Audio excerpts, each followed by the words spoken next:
वर्तमान समय में बढ़ती आपदाएं, लड़ाई झगड़े, मारकाट, रिश्तों का कलंकित होना, पूजनीयों का अपमान आदि घटनाओं को देख आप सभी भी सोचने लगे होंगे कि कलयुग अपने चरम पर है।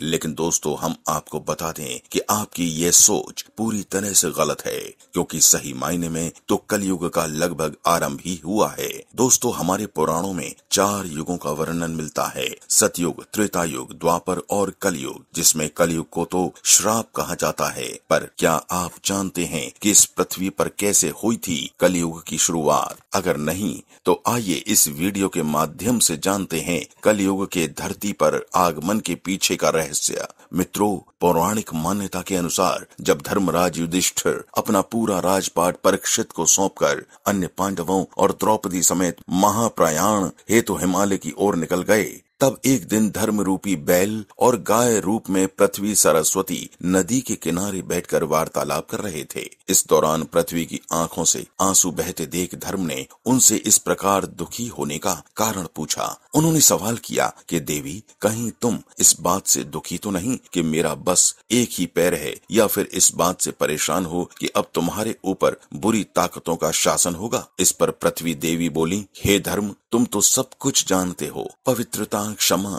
दया आदि गुणों के स्वामी भगवान श्री कृष्ण के स्वधाम चले जाने से कलयुग ने मुझ पर कब्जा कर लिया है। पहले भगवान कृष्ण के चरण पड़ते थे तो मैं स्वयं को सौभाग्यशाली मानती थी, परंतु अब मेरा सौभाग्य समाप्त हो गया है। धर्म और पृथ्वी जब आपस में बात कर रहे थे कि इतने में असुर रूपी कलयुग वहां आ गया और बैल रूपी धर्म एवं गाय रूपी पृथ्वी को मारने लगा। इस दौरान वहां से गुजर रहे राजा परीक्षित ने अपनी आंखों से ये दृश्य देखा तो वह बहुत क्रोधित हुए। राजा परीक्षित ने कलयुग से कहा, दुष्ट पापी, तू कौन है और इस निरापराध गाय एवं बैल को क्यों मार रहा है? तेरा ये अपराध क्षमा योग्य नहीं है, इसलिए तेरी मौत निश्चित है। राजा परीक्षित ने बैल और गाय रूपी धर्म और पृथ्वी को पहचान लिया था। राजा परीक्षित कहते हैं, हे धर्म, सतयुग में आपके तप, पवित्रता, दया और सत्य ये 4 चरण थे। त्रेता युग में 3 चरण और द्वापर में तो 2 ही चरण रह गए।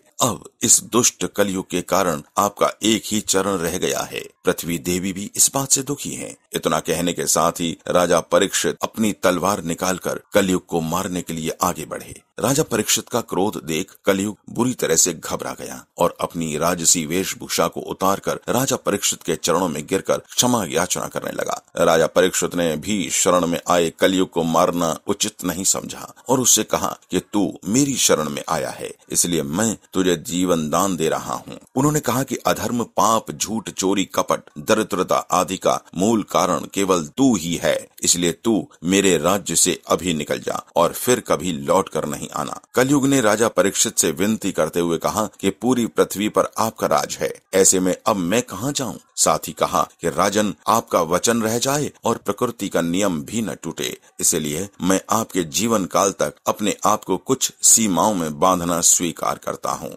इसलिए मुझे रहने के लिए आप ही कोई स्थान प्रदान कीजिए। कलयुग के इस निवेदन पर राजा परीक्षित ने कहा कि तुम अधर्म के सहायक हो, इसलिए हम तुम्हें केवल 4 स्थानों में रहने की अनुमति देते हैं, जहां असत्य, मद, काम और निर्दयता का निवास होता है, तुम वहीं रह सकते हो। कलयुग ने पुनः विनती की, हे राजन, ये 4 स्थान तो सीमित हैं, मुझे कोई और स्थान भी दीजिए। जिस पर राजा परीक्षित ने स्वर्ण यानी सोने के रूप में 5वां स्थान प्रदान किया। कलयुग अब 5 स्थानों के मिल जाने पर प्रत्यक्ष रूप में तो वहां से चला गया, किंतु अदृश्य रूप में वापस आकर राजा परीक्षित के स्वर्ण मुकुट में निवास करने लगा। दोस्तों, इस तरह से कलयुग का आगमन धरती पर हुआ। मार्कंडेय पुराण में वर्णन मिलता है कि कलयुग के शासक मनमाने ढंग से जनता पर राज करेंगे। धर्म को नजरअंदाज किया जाएगा और लालच, झूठ, कपट आदि सबके दिमाग पर हावी रहेंगे। यहाँ तक कि लोग किसी की हत्या करने से भी नहीं चूकेंगे। संभोग ही जिंदगी की सबसे बड़ी जरूरत बन जाएगी। लोग बहुत जल्दी कसम खाएंगे और उसे तोड़ भी देंगे। लोग मदिरा एवं अन्य नशीले पदार्थों का सेवन कर अपना और परिवारीजनों का जीवन बर्बाद करेंगे। ब्राह्मण ज्ञानी नहीं रहेंगे, क्षत्रियों का साहस खत्म हो जाएगा,